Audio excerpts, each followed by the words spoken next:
Hey! Would you like to know exactly what to eat to lose fat and get healthy without giving up your favorite foods or starving yourself? Doing keto right.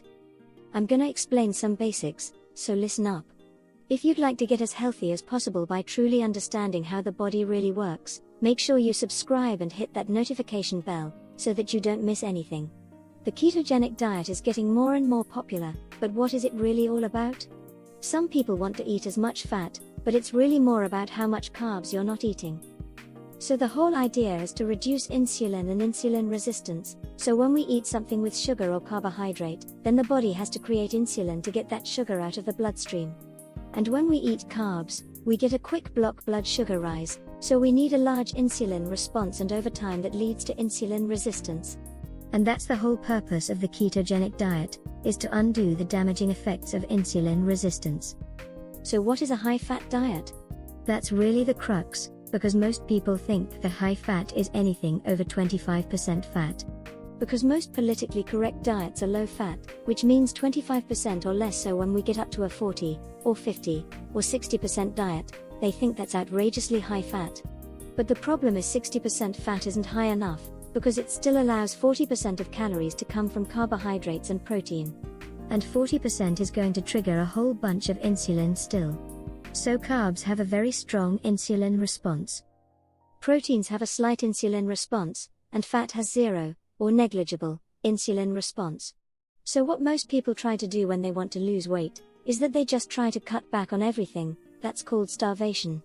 And the body doesn't like starvation in the long run, so it's not sustainable, and that's why most restriction diets don't work.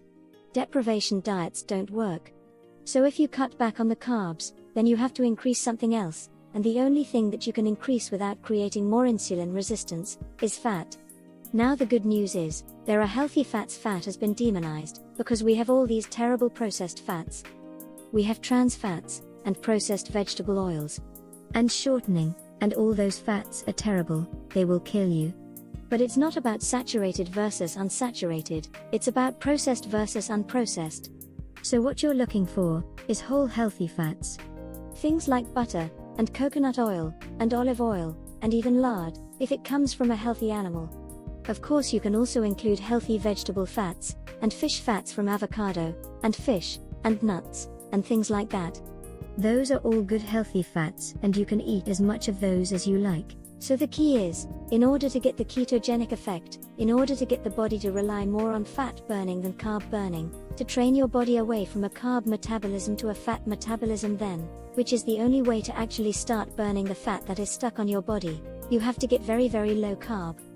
So we're talking, some people can get away with about 50 grams of carbs a day, and they start transitioning into a fat burning metabolism.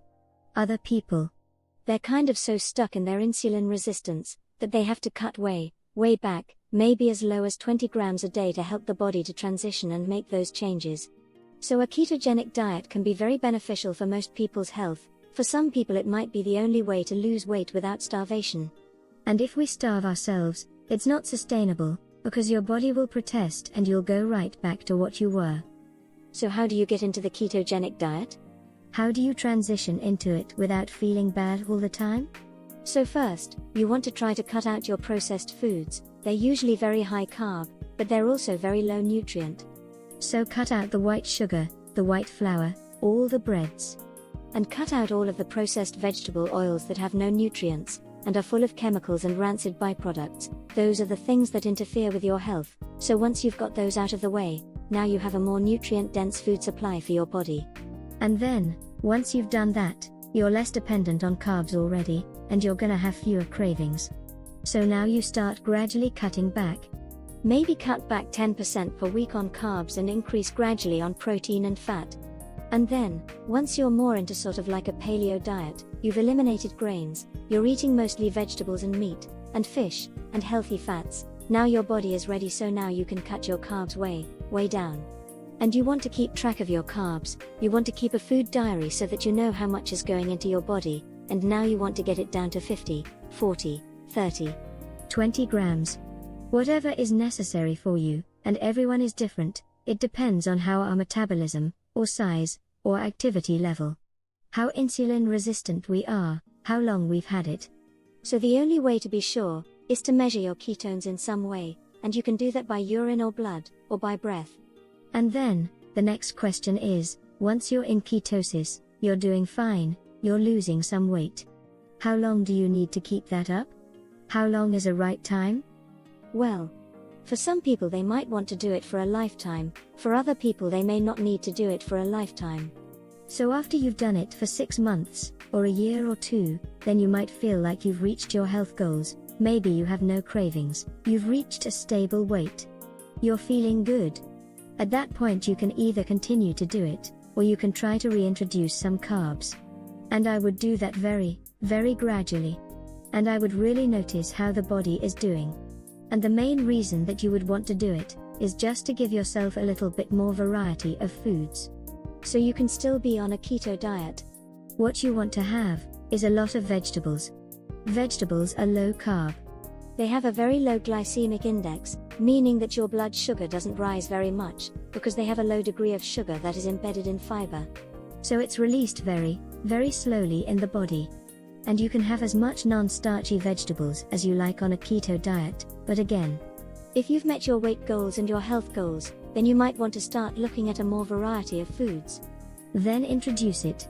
Slowly notice the changes, and make sure that you don't start developing any cravings or insulin resistance, or anything like that. So at that point, you're basically transitioning into a paleo-type diet, and again the number of carbs is going to be different for everybody at that point. Some people may not need to stay in ketosis, so they might get up to 70, 80 grams of carbs a day and still be fine with that. But it's still a low-carb diet. And you want to understand that white sugar and white flour will never have any major place. I mean, if you have a teaspoon here and there, it's probably not gonna kill you, but it will never have a place in a healthy diet for humans, because it's not what we're designed to eat. If you want to take all the guesswork out of your diet and follow a guaranteed to work plan, then you'll love this brand new custom keto meal plan service. For the last few years, we've united leading nutritionists, personal trainers, and chefs to develop custom keto meal plans that are effective, convenient, cost-effective, and, most importantly, enjoyable. And when I say custom meal plan, I mean it. These aren't your run-of-the-mill, here are some recipes pulled together from random blogs meal plans many nutrition gurus sell for way too much money.